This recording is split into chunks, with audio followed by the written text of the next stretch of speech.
नमस्कार, आप सभी का स्वागत है हमारे YouTube चैनल पर।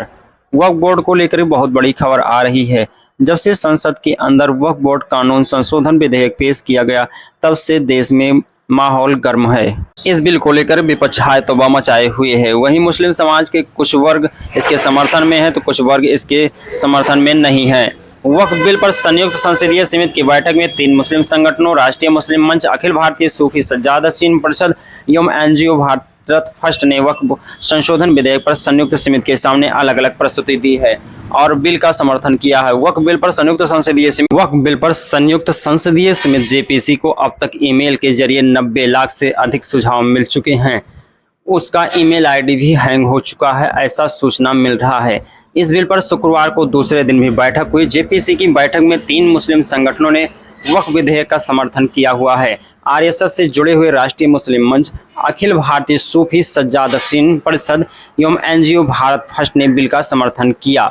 संयुक्त संसदीय समिति के सामने ऑल इंडिया सज्जादानशीन काउंसिल अजमेर ने अपनी बात रखी। अपने प्रेजेंटेशन में सज्जादानशीन काउंसिल ने दरगाहों की स्वायत्तता बरकरार रखने की मांग करते हुए बिल का समर्थन किया।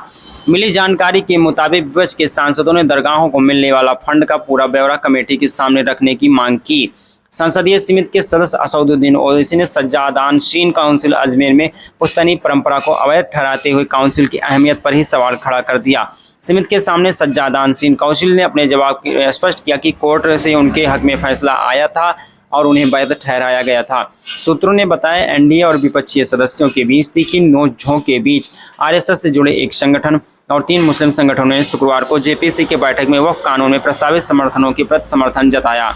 वक्फ पर JPC की 6वीं बैठक में बुलाए गए ज्यादातर मुस्लिम संगठनों ने वक्फ बिल पर केंद्र सरकार का साथ दिया।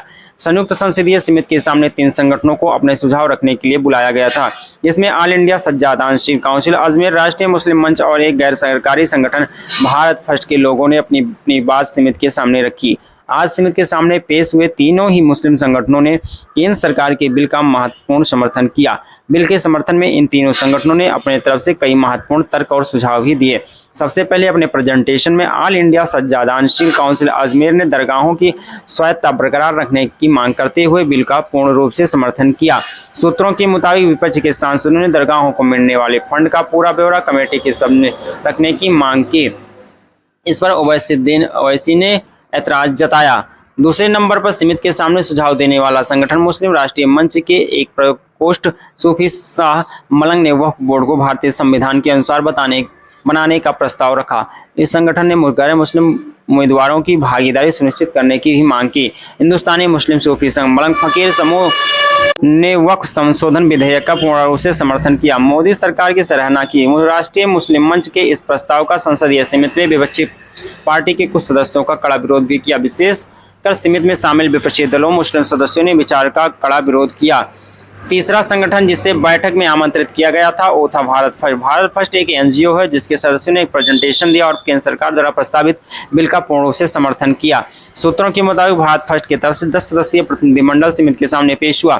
इन प्रतिनिधिमंडल का नेतृत्व एडवोकेट सिराज कुरैशी और शाहिद सईद कर रहे थे। इन दोनों ने अपने प्रेजेंटेशन में कहा, केंद्र सरकार द्वारा लाया जा रहा है बिल वक्फ में निष्क्रियता, भ्रष्टाचार को प्रबंधन को दूर करने के उद्देश्य से पारदर्शिता, जवाबदेही और मुस्लिम समुदाय के सामाजिक आर्थिक उत्थान पर केंद्रित है। समिति के सामने भारत फर्स्ट ने वक्फ की संपत्तियों का डिजिटलीकरण करने का सुझाव दिया। उन्होंने यह भी कहा कि केंद्रीकृत डिजिटल रजिस्ट्री पारदर्शिता को बढ़ाएगी और अवैध अतिक्रमण पर अंकुश लगाएगी। इससे वक्फ की संपत्तियों की रियल टाइम निगरानी हो सकेगी। भारत फर्स्ट ने सुझाव दिया कि वक्फ में आधुनिक वित्तीय उपकरणों को जोड़कर कई कल्याणकारी परियोजनाओं का समर्थन किया जाएगा। भारत फर्स्ट का सुझाव था, वक्फ बोर्ड की स्वतंत्रता, सालाना ऑडिट होना चाहिए, इससे वित्तीय डेटा की सबकी पहुंच हो सकेगी। भारत फर्स्ट ने केंद्रीय वक्फ न्यायाधिकरण की आवश्यकता पर बल दिया और कहा, इससे विवादों के निपटारे में तेजी आएगी। भारत फर्स्ट ने आरोप लगाया कि वक्फ बोर्ड के खातों में वित्तीय कुप्रबंधन, प्रमुख वक्फ संपत्तियों पर अवैध कब्जा, हजारों अनसुलझे वक्फ संबंधी विवादों ने संपत्ति की वसूली और कुशल प्रबंधन में बाधा उत्पन्न की जा रही है और वक्फ संपत्तियों पर एक खास विशेषकर मुस्लिम समाज के अभिजात वर्ग का नियंत्रण रहा है। इसके चलते रिसोर्स के समान वितरण पर रुकावट पड़ता है।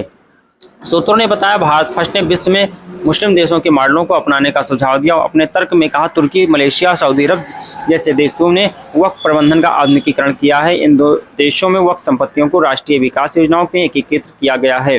सार्वजनिक कल्याण और वक्फ संपत्तियों की आय उत्पन्न करने के कारपोरेट मॉडल का उपयोग किया गया है।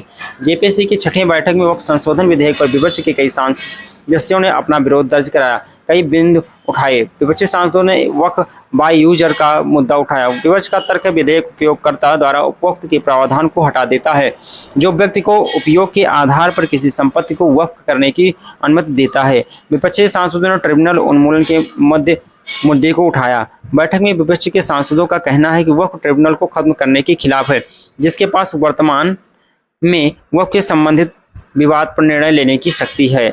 समिति ने कहा शामिल विपक्षी दलों ने कलेक्टर की नियुक्ति के मुद्दे को भी उठाया। उन्होंने कहा समिति में साफ कहा गया है कि वक्फ संपत्तियों की निगरानी के लिए कलेक्टर की नियुक्ति विपक्ष को स्वीकार नहीं है। उनका तर्क है इससे वक्फ मामलों में सरकारी हस्तक्षेप बढ़ेगा। साथ ही विपक्षी सांसदों ने गैर बोर्ड में मुस्लिम को शामिल करने का विरोध किया। विपक्ष ने वक्फ संपत्तियों व मुस्लिम की स्वायत्ता के हनन संबंधित अपनी चिंताओं का हवाला देते हुए केंद्रीय वक्फ परिषद और वह राज्य वक्फ बोर्ड में गैर मुस्लिम सदस्यों का शामिल करने पर भी आपत्ति जताई। वक्फ संशोधन बिल पर बनी जेपीसी को अब तक ईमेल के जरिए 90 लाख से अधिक सुझाव मिल चुके हैं। साथ ही 70 से 80 बॉक्स से लिखित सुझाव भी मिले हैं। इन सुझावों का वर्गीकरण का काम शुरू हो चुका है। 26 सितंबर से 1 अक्टूबर तक संसदीय समिति के प्रतिनिधि 5 शहरों के दौरों पर निकलेंगे, जहां राज्य सरकार, मुस्लिम संगठन और बार काउंसिल के लोगों के साथ मशवरा करेंगे, तब इसकी राय अपने सौंपेंगे। हालांकि देखने वाली बात यह है कांग्रेस इसका समर्थन कर देगी या नहीं करेगी, या विपक्षी दल उनका समर्थन करेंगे या नहीं। आप लोगों की वक्फ बोर्ड पर लेकर क्या राय है कमेंट करके जरूर बताएं। मिलते हैं अगले वीडियो में, तब तक के लिए नमस्कार।